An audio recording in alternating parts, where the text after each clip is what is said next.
Marie-Thérèse Sanchez est avec nous ce matin. Elle viendra nous raconter une histoire à la fois bouleversante et très belle, celle du puits Mathieu. On parle beaucoup de solidarité dans cette émission. Il en est question aussi avec notre invité, un puits construit en plein désert en hommage à son fils. Elle nous expliquera cette histoire. Et puis, notre prochaine invitée a également entrepris une action solidaire en mémoire de son fils et en plein désert tunisien. Voici Marie-Thérèse Sanchez.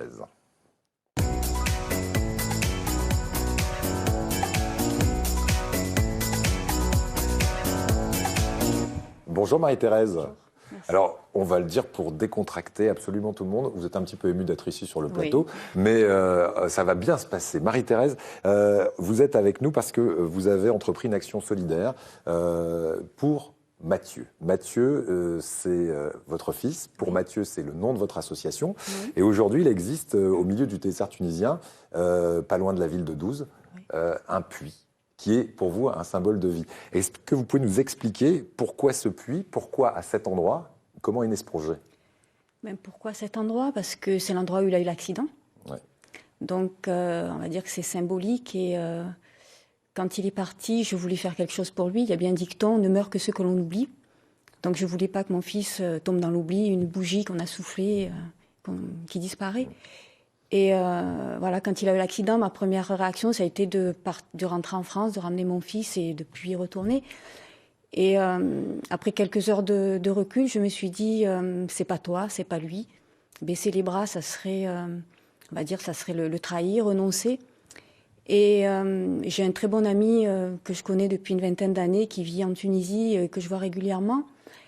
Et quelques heures après, il m'a pris à part et je lui ai dit, écoute, il faut que je fasse quelque chose. Et il m'a pris dans ses bras, il m'a dit, tu sais ce qu'on va faire? On va faire un puits. Il m'a dit, toi, tu sais ce que ça veut dire? Et je l'ai regardé, je lui ai dit oui.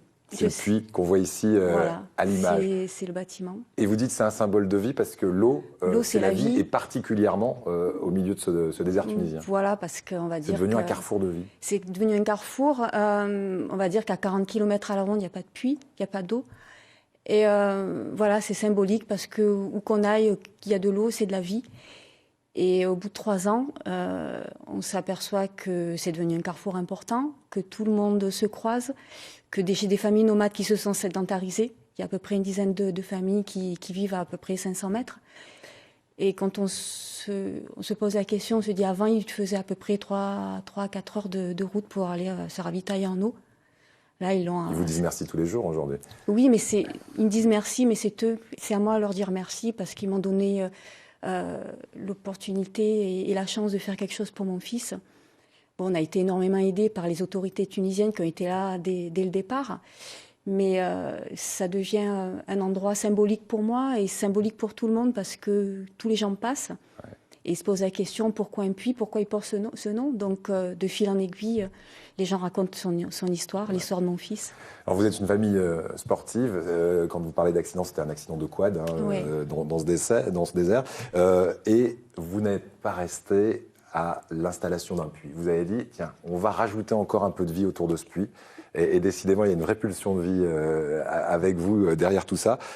C'est du sport que vous avez mis en place. Et chaque année, maintenant, au mois d'octobre, dans cet endroit, près de Douze, et à côté de ce puits, passe un semi-marathon. Expliquez-nous ce que c'est que cette course. Donc, en fait, si je reprends les mots de mon mari, il me dit, il faudrait que tu arrêtes de me sortir des trucs du chapeau.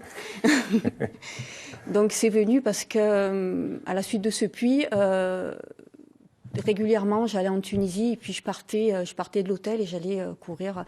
Je partais jusqu'au puits, qui est à peu près une dizaine de kilomètres de Douze. Et pour les coureurs, on sait que quand on court, on va dire qu'on est face à soi-même, on réfléchit. Et un jour, en courant, en allant au puits, je me dis, mais si tu faisais une course?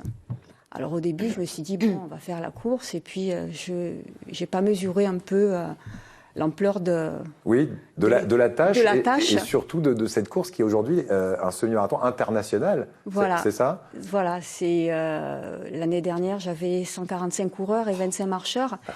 Et voilà, il y a une ébullition qui se fait autour de cette course qui est fantastique parce que on va dire qu'au-delà de tout de ce chagrin, de cette tristesse, il y a quelque chose de très beau qui en ressort. Ouais.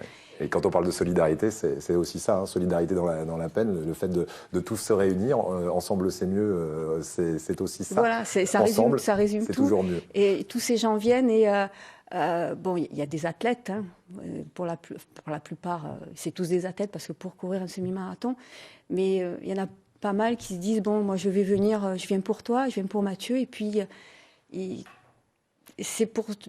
vont chercher, ils vont puiser au fin fond à l'intérieur pour aller jusqu'au bout. C'est un défi sur eux-mêmes. Et voilà, cette photo, elle résume tout.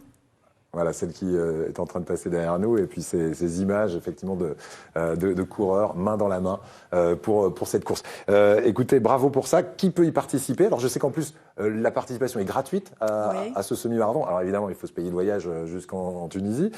Comment s'y inscrire si on a envie de participer en octobre prochain? C'est maintenant, on peut s'inscrire? Oui, jusqu'à la dernière minute. Hein, tant que vous êtes au départ, il n'y a aucun souci. Il y a un site qui est dédié à l'association avec tous les événements. Et il y a un onglet pour s'inscrire à la course. Voilà. Et le site, c'est pourmathieu.fr tout simplement.